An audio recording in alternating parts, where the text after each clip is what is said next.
Kompas Petang kami lanjutkan bersama saya Maido Pelfrina. Saudara pelatih Timnas John Hartman menyebut waktu persiapan yang singkat menjadi tantangan utama menjelang laga melawan Saint Kitts and Nevis pada FIFA Series 2026. Jeda 2 hari membuat tim pelatih harus bekerja cepat, terutama dalam mematangkan aspek taktik dan strategi. Hartman mengaku terus berkomunikasi dengan para pemain terutama senior jauh sebelum pemusatan latihan dimulai. Bahkan materi taktik telah diberikan lebih awal agar para pemain bisa langsung bekerja saat bergabung. Meski demikian, Hartman memasang target menang melawan Saint Kitts and Nevis di Stadion Utama Gelora Bung Karno, Jakarta, Jumat nanti.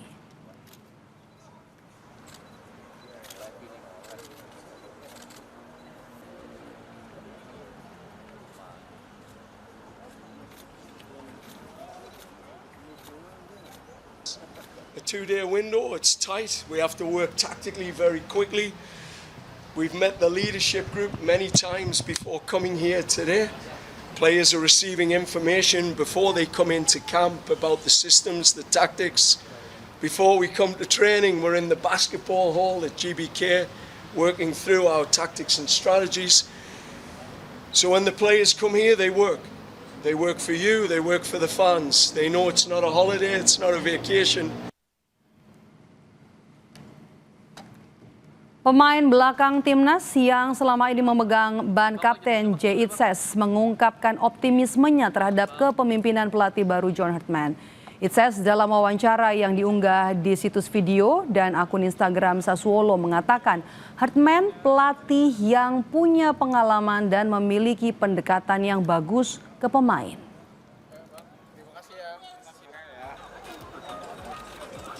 Well, we have a new coach now, John Hartman. I'm really optimistic. I spoke to him already a couple of times.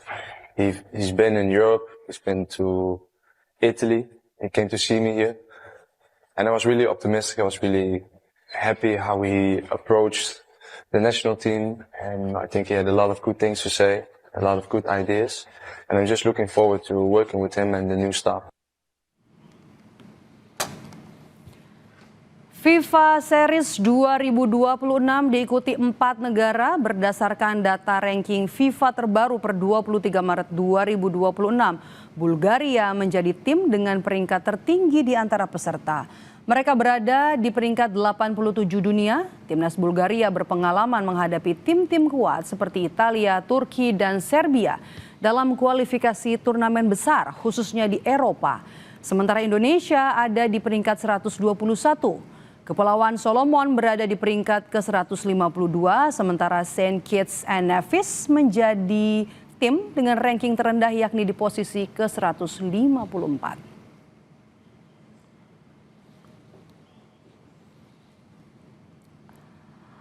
Pelatih Timnas John Hartman sudah memilih 24 pemain untuk tampil di ajang FIFA Series 2026 di bawah mistar gawang. Ada 4 pemain, 2 diantaranya adalah Emil Audero dan juga Marten Pas.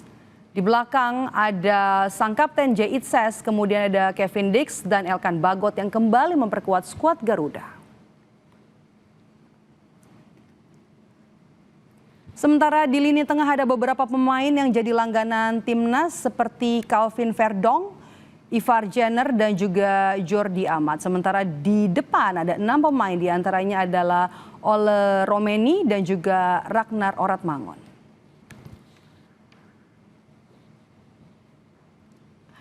Lalu bagaimana peluang skuad Garuda meraih poin maksimal di ajang FIFA Series? Apakah ini bisa jadi ujian pertama bagi pelatih Timnas yang baru John Hartman? Kita bahas bersama dengan analis sepak bola M. Kusnaini. Bungku, selamat petang dengan Maidop.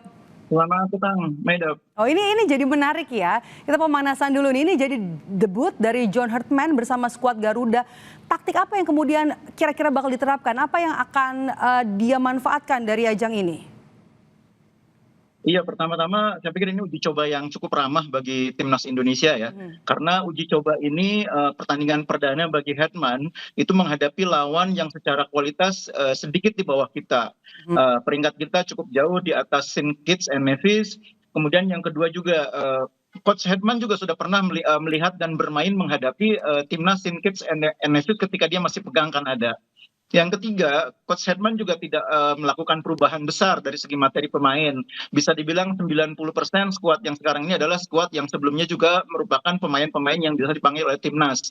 Bahkan memang ada beberapa nama yang sebelumnya sempat menghilang kembali seperti Elkan Bagot gitu ya. Jadi tidak ada kejutan dari segi di skuad pemain yang dipanggil, sehingga mungkin publik tidak boleh terlalu berharap di pertandingan perdana ini ada kejutan. Justru menurut saya yang ingin dicapai oleh Coach Hedman adalah konsistensi.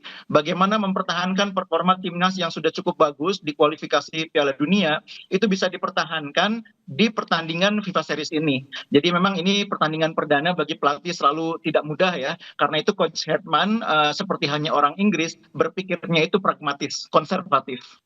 Oke, dari 41 pemain yang dipanggil ini sepertinya nama-namanya juga sempat Anda bilang kalau yang diturunkan bakal tidak jauh dari nama-nama yang sudah diturunkan sebelumnya. Harma juga menyebut hanya punya waktu 2 hari. Bisakah kemudian mengoptimalkan para pemainnya, Bungkus? Iya, karena memang problem tim nasional itu di mana-mana, kapanpun selalu soal waktu. Pelatih itu tidak punya kesempatan yang mewah untuk berkumpul dengan pemain. Jadi pelatih harus cepat. Karena pelatih harus cepat menyatukan pemain, harus cepat menerjemahkan visi bermainnya, game plan-nya. Makanya dia tidak ambil risiko, dia mempertahankan skuad yang sudah ada.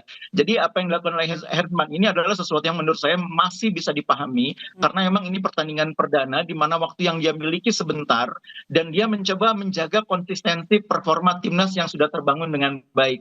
Kemudian yang kedua, dia juga saya pikir mencoba untuk memberi impresi yang positif. Pertandingan perdana ini dia coba membuat pertandingan menjadi bagus hasilnya, penampilan timnas juga bagus, dengan demikian dukungan publik terhadap timnas itu bisa kembali diperkuat ya, karena sesudah kita gagal di Piala Dunia memang ada sedikit penurunan kekecewaan di kalangan supporter. Dengan hasil yang bagus di FIFA Series, saya pikir Hedman berharap publik kembali berada sepenuhnya di belakang timnas, dan hasil yang positif adalah salah satu cara untuk mengembalikan kepercayaan itu. Oke, Jay Itzas ada catatan mendapatkan sanksi ketika melawan Juventus, apakah kemudian bisa diturunkan, bisa dimainkan? Saya pikir secara fisik mungkin kita harus menunggu apakah secara fisik JIJS dalam kondisi yang cukup baik ya. Karena dalam pertandingan timnas itu biasanya satu problemnya seperti yang sering saya katakan, pemain itu menempuh perjalanan panjang ya untuk bermain untuk timnas. Faktor kebugaran, faktor kesiapan itu kadang-kadang lebih penting daripada daripada reputasi. Kalau dalam kondisi yang baik sih tentu JIJS saya pikir akan menjadi andalan timnas ya, karena dia pemain yang sangat penting di belakang. Siapapun pelatihnya saya pikir semua tahu kualitas JIJS. Mudah-mudahan semua pemain datang ke Jakarta dalam kondisi yang bagus. Tapi yang paling menarik sekarang adalah pemain kita di lini belakang opsinya semakin banyak. Justin Hubner sekarang selalu bermain di Liga Belanda. Elkan Bagot juga sudah ada kembali di dalam tim. Ada Jordi Amat juga yang meskipun di Persija banyak main sebagai gelandang tengah, tapi masih bisa dimainkan juga sebagai pemain belakang. Jadi belakang ini menurut saya termasuk yang paling mewah skuadnya. Ya, okay. Dibanding lini tengah, lini depan paling mewah itu di belakang. Oke, kita bahas soal playmaker nih. Tom Hey kan tidak dipanggil ya. Siapa yang kemudian akan jadi playmaker di tengah? Iya, memang kalau ketidakhadiran Tom ini mungkin salah satu yang paling berat yang dihadapi oleh Coach Hedman ya, karena artinya dia harus mengubah cara main, karena pemain yang karakter mainnya seperti Tom Hey ini nggak ada. Jadi tidak semua pemain itu ada pemain yang bisa menggantikan dia. Nah, karakter main Tom Hey ini nggak ada. Memang ada Joy Plopesi yang bisa dimainkan sebagai pemain pemain jangkar di lapangan tengah, tapi cara mainnya beda dengan Hedman. Karena itu sangat mungkin lini tengah tidak diisi oleh kombinasi seorang pekerja dan seorang playmaker, tapi bisa jadi dua-duanya pemain yang berkarakter pekerja, ball winner. Dan itu bisa jadi yang sering saya sampaikan, tipenya adalah Joy Plopesi mungkin bersama Nathan Chuaon yang juga sedang bermain cukup baik, cukup konsisten. Tapi tidak mustahil juga Coach Hedman mencoba alternatif lain, pemain-pemain yang mungkin dianggap bisa memberi warna yang berbeda. Toh di timnas sekarang ini juga banyak pemain-pemain yang secara kualitas sudah cukup baik performanya, meskipun mungkin belum di level utama ya. Bisa berduet dengan Jordi Amat, bisa berduet dengan bahkan Beckham Putra, atau bahkan bisa berduet dengan pemain yang sedikit didorong main lebih ke tengah, pemain yang karakternya sebetulnya lebih ke wing ya. Kita ingat bahwa dulu itu Verdong pernah main juga di lapangan tengah. Mungkin beberapa penonton masih ingat bagaimana Verdong juga pernah dimainkan di lapangan tengah. Jadi pelatih saya pikir sekarang ini punya banyak pilihan, karena materi pemain yang kita punya ini cukup variatif, cukup berimbang materinya, dan bisa saling menggantikan.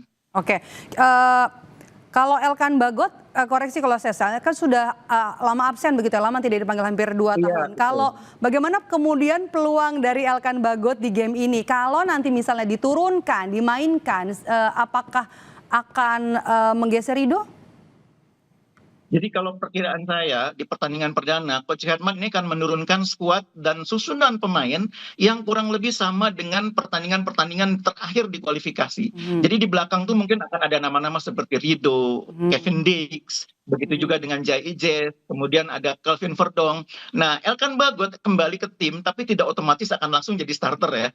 Mungkin akan bermain sebagai pengganti. Tapi sekali lagi, kita lihat siapa yang siap. Karena ini kan pertandingan pertama di mana pemain banyak yang datang sesudah menempuh perjalanan lebih dari mungkin ada yang sampai 20 jam, ada yang sampai 15 jam, dan itu tentu akan membuat kondisi pemain berbeda-beda.